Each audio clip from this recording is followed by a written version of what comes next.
তো সকলকে স্বাগত জানাই আমার একটা নতুন ভিডিওতে। তো আমাদের যে ধানের যে মেন সিজনটা আসছে তো সেটা প্রায় চলে এসেছে, কারণ আমাদের এবার আগের বছর যে মানে বীজতলার পরে যে ধানটা চষা হতো সেটা এখনও প্রায় এক মাস মতো দেরি আছে সেই ধানের সিজনটা শুরু হওয়ার। কিন্তু এবার নতুন করে আমরা যেখানে মানে আমাদের গ্রামেই যেখানে যা হচ্ছে কাজে, সেখানে আপনার ধানে আপনার বুনা ধান হবে। এবার টানা ফালে চাষ দিয়ে আসা হয়েছে, মানে ওই বোরোর ধানটা তুলে এবার টানা ফালে চাষ দিয়ে আসা হয়েছে। এবার মাটিতে গতকালকে জল হয়েছে, তো এবার জো হলেই এবার বুনা ধান বুনা শুরু হবে রোটারে।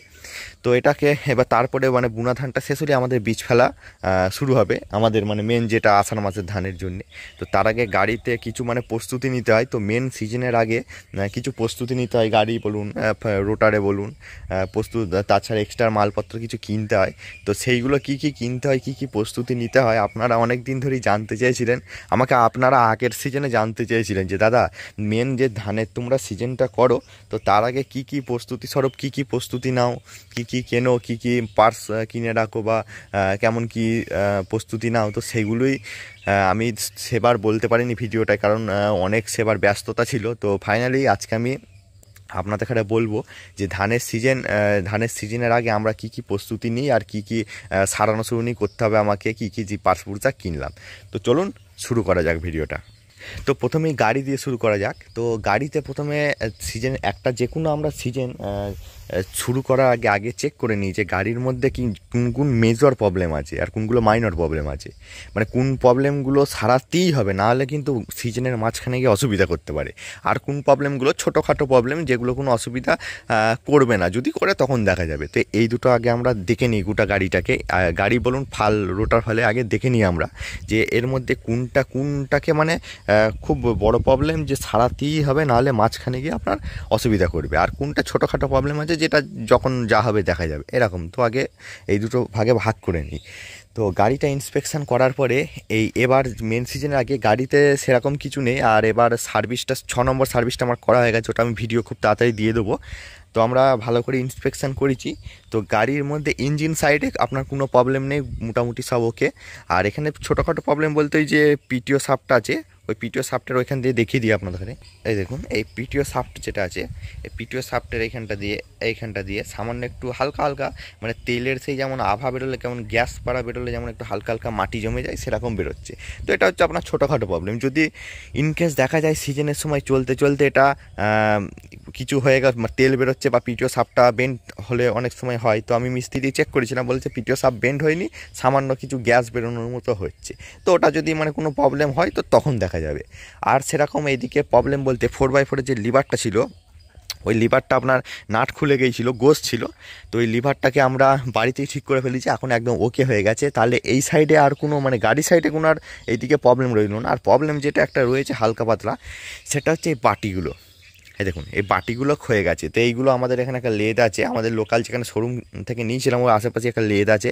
তো ওই লেদে আমি এগুলো দিয়ে আসবো, দিয়ে কেমন ও খুব সুন্দর কাজ করে দেয় ওরা, এত সুন্দর। আমরা ওইখানে যখন আমরা এটা লিফট করেছিলাম, আমরা ভিডিওগুলো দেখেছিলাম, এটা লিফট করেছিলাম শোরুম থেকে, ওখানেই কাজ করিয়ে এনে দিয়েছিল। তো খুব সুন্দর কাজ করে দেয়। তো ওখানে আমরা নিয়ে যাবো, দেখুন চেন ভেঙে গিয়েছিল। তো এইগুলো এই শুধু জাস্ট এই রডগুলোকে খুলে নিয়ে যাব। তো এইগুলোকে নিয়ে গিয়ে ওখানে এই বাটিগুলোকে করিয়ে নিয়ে আসবো, বুশগুলো মানে ক্ষয়ে গেছে ওগুলো মশলা ধরিয়ে করে নিয়ে আসবো। তাহলেই মোটামুটি এই দিকটা সব ঠিক হয়ে গেল। আর একটা যেটা পাল্টাতেই হবে সেটা হচ্ছে আপনার এই লাইটটা পেছনে, কারণ রাতের বেলায় দেখুন, রাতের বেলায় কাজ হবে। এবার দিন রাত আবার অনেক সময় দেখুন একটু হালকা সন্ধে হয়েছে, এমন মেঘ জমে গেল, পুরো অন্ধকার হয়ে গেল।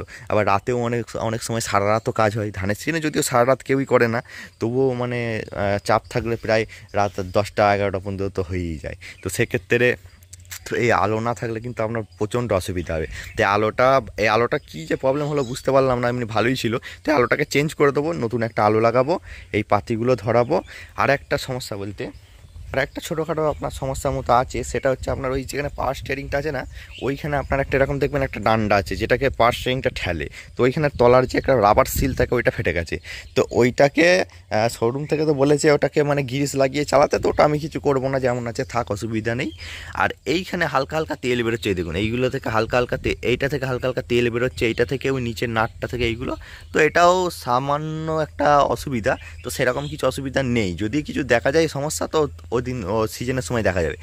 আর একটাই নিচে দেখুন এই ধ্রুব 4WD লেখা আছে, এইটা ফেটে গেছে, এই কভারটা ফেটে গেছে, দেখুন এই কভারটা ছোটো একটা কভার থাকে দেখুন এইখান থেকে ওই কভারটা ফেটে গেছে। তো ওইটাকে আপনার কিছু ব্যবস্থা করতে হবে। তার মানে আমরা গাড়ি গোটাটা ইন্সপেকশন করলাম, তার মধ্যে দেখলাম যেগুলো আমাকে ব্যবস্থা করতে হবে সেটা হচ্ছে যে 4x4-এর যে শাফটের যে কভারটা আছে ওইটাকে আমাকে পাল্টাতে হবে, ওইটা পাল্টাবো। ওই নিচে যেগুলো বাটিগুলোতে মশলা ধরিয়ে ওটাকে ঠিক করব ঝাল দিয়ে। আর ওই যে পেছনে আলোটা আছে ওইটা পাল্টাবো। আর বাকি যে সমস্ত সমস্যাগুলো আছে সেইগুলো যখন সমস্যা হবে তখন দেখা যাবে। তাহলে মোটামুটি গাড়ি আমার ওকে। মানে আপনাকে এমনভাবে চেক করতে হবে যাতে আপনার মিনিমাম 1 সপ্তাহ তো কোনো প্রবলেম না হয়। এবার তারপরে দেখুন গাড়ি ঘোড়ার জিনিস আপনার চলতে গেলে অসুবিধা হবে, মানে যন্ত্রাংশ জিনিস কখন যে কোনটা খারাপ হয়ে যাবে কেউ কিন্তু বলতে পারবে না। আপনি নতুন গাড়ি কিনে নামান ভেঙে যাবে। আমি যখন নতুন গাড়ি কিনে প্রায় 1 বছর পরে অফ সিজনে যখন নামিয়েছিলাম আমার দুবার পিটিও শাফট ভেঙে গিয়েছিলো নতুন গাড়িতে। তো সেটা কখন কী হবে সেটা তো বলা যায় না, তবে একবার ইন্সপেকশান করে নিলাম। তো এই কটা জিনিস করে নিলে মোটামুটি গাড়ি আমার ওকে হয়ে গেছে। এবার আসি যে রোটার সাইড। এবার গাড়ি ভাঙচুর বেশি আপনার এই সিজনে তো ম্যাক্সিমাম সমতল আলুর জমিতেই হয়, তারপরে ওইদিকে পরে যাওয়া হয়, মানে আপনার ধান কাটা মেশিন যেগুলো কেটে সেগুলো পরে যাওয়া হয়, আগে আলুর জমিগুলোতে হয়। তো সেইখানে আগে রোটার সাইডটা অনেক প্রবলেম দেখা যায়। তো রোটার সাইডে কী করবো সেটাও আপনাদের কাছে জানিয়ে দিই। তো চলুন প্রথমে আপনাদের কাছে রোটারের কাছে নিয়ে যাই, তারপর আপনাদের কাছে আমি বলছি। তো এখানে দেখতে পাচ্ছেন এই দেখুন আমাদের রোটার। তো এবার রোটারের মধ্যে যে সমস্যাগুলো আছে সেটা এখানে সমস্যা বলতে আপনার ভেতরে যন্ত্রাংশ সব ঠিকই আছে। আর এখানে ওভারঅল এই যে দেখতে পাচ্ছেন এইখানে যেটা কালো কালো লাগছে ওটা অয়েল সিল কেটে যায়নি, ওটা আপনার যে ওই ক্রস থেকে যে মাঝে যখন ভেঙে যায় ক্রসগুলো তখন ওখানে মোবিল দিতে মোবিলটা ছিটকে ছিটকে ওখানে লাগে, ওই জন্য এরকম কালো লাগাচ্ছে। আর বাকি ওভারঅল রোটারটা ঠিকই আছে। তো এর মধ্যে যে কাজগুলো করাবো আমরা সেটা হচ্ছে এই দেখুন এইখানটা দেখতে পাচ্ছেন এই কালো কালো হয়ে গেছে, এই কালো কালো হয়ে গেছে, এই দেখুন এইখানটা ক্ষয়ে গেছে। তো এইগুলোকে ওই যেখানে বাটি করাতে নিয়ে যাবো তখন এই নাটগুলোকে খুলে নেবো। এই নাট এইখানে নাট আছে 4টে, এই দুটো 4টে করে নাট আছে। তো এই নাট কটা খুলে নিয়ে এইগুলোকে খুলে নিয়ে গিয়ে দিয়ে আসবো ওইখানে যেখানে আপনাদের কাছে বললাম যে গাড়ির ওটা বাটি করানোর জন্যে। তো ওইটা নিয়ে যাব। তো এটা নিয়ে গিয়ে ওইখানে আপনার ঝাল দিয়ে মশলা ধরি এটাকে ক্ষয়ে একটু মানে একটু মোটা করে নিতে হবে, কারণ এইগুলো ক্ষয়ে গেছে অনেকটাই, দেখুন ভেতরে ক্ষয়ে ঢুকে গেছে বাটিতে লেগে লেগে। তো এইগুলো করে নেবো কারণ এইটাই তো বারবার ঘষবে। আর এটার যেটা চেঞ্জ করার জিনিস আছে সেটা হচ্ছে এই যে জুতপাতি যেগুলো বলে, এই দেখুন এই তলারটা, এই উপরেরটা নয়, দাঁড়ান ফোকাস নিয়ে নিচ্ছে, এই তলারটা, এই তলার দুটো পাতি আছে ওই পাতি দুটো চেঞ্জ করবো, কারণ ওইগুলোই তো ঘষে ঘষে যাবে। তো ওইগুলো চেঞ্জ করে দেবো, যদিও আলুতে বেশি ক্ষয় এতে কম ক্ষয়, তবু ওগুলো চেঞ্জ করে দেবো। আর এগুলো আমি একটা লোকাল কোম্পানির লাগিয়েছিলাম তো পুরো যাতায়াত, একটা সিজনও ভালো করে যায়নি। আলুতে লাগিয়েছিলাম 1 সপ্তাহ চলেছিল। তো তারপর থেকে আমি শক্তিমানের অরিজিনাল শক্তিমানের রোটারির আমি ব্যবহার করি। তো এগুলো শক্তিমানেরই কিনবো। আর আপনারা যদি পারেন তো লরির যে জুতপাতি হয় যেগুলো দিয়ে ট্রলির আপনার ওই তলার যে পাতিগুলো হয় স্প্রিং পাতি যেগুলোকে বলে ওইগুলো বেঁকিয়ে যদি করতে পারেন লেদে তো ওগুলো আরও ভালো হবে। তো আমি ওগুলো সময় পাওয়া যায় না বলে এটা অরিজিনাল শক্তিমানেরই ওই দুটো কিনবো। আর এইগুলোকে একটু মশলা ধরিয়ে নেবো। আর এর যে তেলগুলো আছে সেগুলো ভাবছি চেঞ্জ করে দেবো, না করলেও অসুবিধা নেই, তো ভাবছি চেঞ্জ করে দেবো। মানে এইখানে দেখুন এইখানে আছে, এইখানে আছে, এখানে আছে। যদি চেঞ্জ আমি করি তো বাড়িতেই করবো, আমি আপনাদেরকে দেখাবো কেমন করে রোটারের সার্ভিস করতে হয়। ওটাই সার্ভিস হয় রোটারের, আর কিছু হয় না। আর এর স্প্রিংটা দেখুন, এর স্প্রিংগুলো ভাবছিলাম চেঞ্জ করে দেবো, কিন্তু এই কাদার সময় যদি আপনারা স্প্রিংটা চেঞ্জ করেন তাহলে কিন্তু এরকম চেপে আসবে মাটিটা, তো সেক্ষেত্রে ওই ধারে ধারে সিরেল হয়ে যাবে। আর আলুর সময় শুকনো মাটি থাকে তো তখন চাপ পড়লে অসুবিধা নেই। তো ভাবছিলাম চেঞ্জ করে দেবো, দিয়ে দেখছি কাদাতে আর চেঞ্জ করবো না। আর আপনারা সেই একটা করে সেই পাইপ পাওয়া যায়, পাইপগুলো পেছনে দিয়ে দেবো যাতে আপনার সমান হয় মাটি। তো এই রোটারের এই কটা আর গাড়ির এই কটা। এবার আমি গাড়ির কাছে যাবো, এটা আমাদের বাড়ির মানে আমাদেরই এখানে একটু দূরে আছে রোটারটা। তো এবার ওইখানে যাবো, ওখানে গিয়ে আপনাদের আমি বলবো যে কী কী পার্টস এক্সট্রা কিনে রাখবো। তো চলুন ওখানে যা যাক দিয়ে বলছি। হ্যাঁ, এবার আমি চলে এসেছি বাড়িতে। তো দেখুন এবার যে সমস্ত পার্টসগুলো আমরা কিনে রাখবো সেইগুলো খুব ভালো করে মন দিয়ে শুনতে হবে কী কী পার্টস আমরা কিনে রাখবো। তো পার্টস কেনার মধ্যে প্রথমে আমরা এবার ঠিক করেছি যে একটা ক্রসের সেট কিনবো, কারণ আমরা প্রত্যেকবার কী করি দুখানা করে মানে ক্রস যেটা লাগানো থাকে মানে দুটো লাগানো থাকে আর দুটো করে এক্সট্রা কিনে রাখি বা এক্সট্রা বাড়িতেই রেখে দিই। এবার তো একটা প্লায়ার ছিল তো সেটা দিয়ে করতাম। তো আগে কোনো দিন বাড়িতে সেরকমভাবে লাগাইনি, ওই জন্য পাশেই মানে গ্রামের পাশেই সব সারাই তো ট্রাক্টর মানে ক্রস মাস লাগাই তখন থেকে লাগিয়ে আনি। তো এবার ঠিক করেছি যে একটা ক্রসের সেট কিনবো, কারণ ওই ক্রসটা সে আগে যখন সত্যি কথা বলতে আমরা যখন গাড়ি কিনেছি তখন কিছু জানতাম না, যে প্রথম আমরা গাড়ি, এইটা আমারই প্রথম গাড়ি, তো জানতাম না কেমন কী হয়। তো যে আগের যত পুরনো গাড়ি মালিক আছে শোরুমে গ্যারেজ মিস্ত্রি তারা যে যেমন বলেছে, বড় ক্রস ছিল বললো ছোটো করে কেটে দেওয়া, একদম একটুখানি ছোটো করো নাহলে ভেঙে যাবে। সে ঠিক আছে মানলাম। আবার বললো ছোটো করো, দিয়ে এইটুকু করে আর আছে ওই রডগুলো। দিয়ে তো ওই ক্রসটা নষ্ট হয়ে গেছে। আর তাছাড়া এরকম ঘুরে ঘুরে যেগুলো আপনার এরকম করে থাকে ওই ঘাটগুলো ক্ষয়ে গেছে, বারবার মশলা ধরিয়েছি, ভালো করে কাজও করতে পারিনি। তো আমি ওই ক্রসটাকে ওই যেখানে ওই বললাম নিয়ে যাব ওইগুলো সব মশলা ধরাতে, তো ওখানেও নিয়ে যাব। তো ওরা যদি ভালো করে দিতে পারে ভালো, মানে করে দিতে পারলে ওটাকে মানে করিয়ে নিয়ে এসে বাড়িতে রেখে দেবো ব্যাকআপ স্বরূপ। আর আমি একটা নতুন ক্রসের সেট কিনবো। তো আপনারা আমাকে কমেন্টে জানাবেন যে ক্রসের সেট শক্তিমান বা আত্মফাল রোটারের জন্য, রেগুলার প্লাস সিরিজের রোটারের জন্য কোন কোম্পানির ক্রস ভালো, না শক্তিমানেরই ভালো, কেমন কি আপনারা কমেন্টে একটু জানাবেন আমাকে, কারণ আমি একটা ক্রসের সেট কিনবো এবার। তো ক্রসের সেট একটা কিনবো, আর এর একটা ক্রস নড়ছে, ওই ক্রসটা চেঞ্জ করে নেবো, আর এগুলো মশলা ধরিয়ে মানে একটা ক্রস ব্যাকআপ হিসেবে রেখে দেবো। আর আপনাদের কাছে আমি বলছি যে আপনারা একটা ক্রসের সেট ব্যাকআপ হিসেবে রেখে দেবেন, কারণ অনেক সময় দেখা যায় যে এই সার্ক্লিপ খুলে গেল, একটা বাটি হারিয়ে গেল, তো সেক্ষেত্রে অনেক অসুবিধা হয়।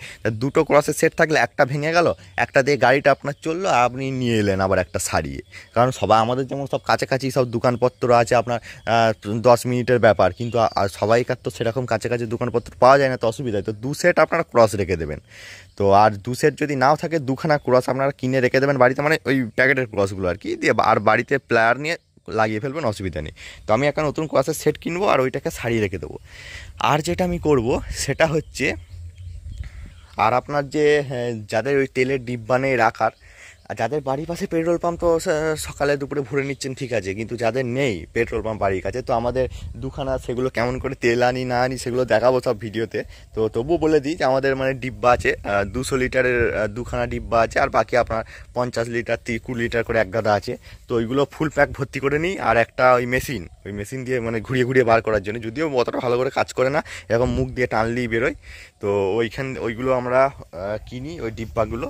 তো ওইটা এবার ভরে নিয়ে আসবো তেল দিয়ে, এবার চলবে। তো সিজনের আগে এই সব জিনিসপত্র। আর ফালের কথা, ফাল আমরা আলুতে পাল্টাই, ধানটা চলে যায়, আবার এই ধানটা চালিয়ে আবার আলুতে 2-1 দিন চালিয়ে, যদি বেশি থাকে 2-1 দিন চালিয়ে, এবার রোটারে কম কাজ, মানে কাজ একটু কমই করেছি, টানা ফালে বেশি হয়েছে, তো আবার আলুতে 2-4 দিন চালিয়ে তারপর চেঞ্জ করতে দিই। তো এরকম হয়। তো ফালের সেক্ষেত্রে কোনো এবার চেঞ্জ করার কোনো কিছু ব্যাপার নেই। তো এই সমস্ত জিনিসগুলো আমরা প্রস্তুতি নিয়ে থাকি। আর সব পার্টস কেনার পরে যে সব জিনিসগুলো বললাম কী কিনলাম না কিনলাম, সমস্ত কিছু কেনার পরে আপনাদের আমি দেখাবো ভিডিও করে যে কেমন কি পার্টস কিনলাম না কিনলাম। হ্যাঁ, তো ভিডিও কেমন লাগলো কমেন্টে জানাতে ভুলবেন না। আপনারা অনেক দিন ধরে বলছেন যে আর কী প্রস্তুতি নেবে সিজনের আগে। হ্যাঁ, আর একটা জিনিস, এইগুলোই সেই সাদা দেখবেন যেগুলো ওই সেই বীজতলা ঢাকা দেওয়া হয় বড়ো সিজনের জন্য, যাতে শিশির পরে নষ্ট না হয়। তো এইখানে চিক লাগিয়ে দিতে পারেন আপনারা, এই ধারটা ওই ধারটা আর পেছনটা গোল করে এরকম চিক লাগিয়ে দিতে, তাহলে ওই কী হবে, এখান থেকে মানে ছাট দিলে ড্রাইভার ভিজবে না, প্লাস ওই ছিটকে এসে লাগবে না। তো এই সমস্ত জিনিসগুলো আমরা করি। আর সবসময় গাড়ির রেঞ্জটা এখানে সেট করে রেখে দিই। আর ক্রসের যে সেই নাটগুলো আছে, টিপে যেগুলো এরকম করে করতে হয়, ওই নাটগুলো 4টে তো লাগে, তো আমরা ওটা আরও 4 পিস কিনে এনে রেখে দিই। আর সার ক্লিপ থাকে, ওই যেগুলো সার ক্লিপ, ওগুলো ওয়েল্ডিং করে নিই যদিও, তো সার ক্লিপ থাকে, ফিউজ নাট থাকে গাড়িতে সবসময় 5-6টা। তো এই সমস্ত জিনিসগুলো থাকে। তো আপনারা অনেকদিন বলেছিলেন যে কী প্রস্তুতি নিতে হয়, তো আমি এই বলে দিলাম যে এই প্রস্তুতিগুলো নেবো আমরা। আর সমস্ত কিছু কেনার পরে আপনাদের আমি জানাবো যে কেমন, দেখাবো আর কি, যে কেমন কি কিনলাম, কত কী দাম দিল না দিল। তো চ্যানেলটা সাবস্ক্রাইব করবেন, আর কমেন্টে জানাবেন কেমন লাগছে ভিডিও, আর কী বিষয়ের উপর ভিডিও চান। আর খুব তাড়াতাড়ি বিভিন্ন রকমের ইন্টারেস্টিং ভিডিও আসবে, তো সেগুলো মিস না করার জন্য চ্যানেলটাকে সাবস্ক্রাইব করবেন। দেখা হচ্ছে পরের ভিডিওতে।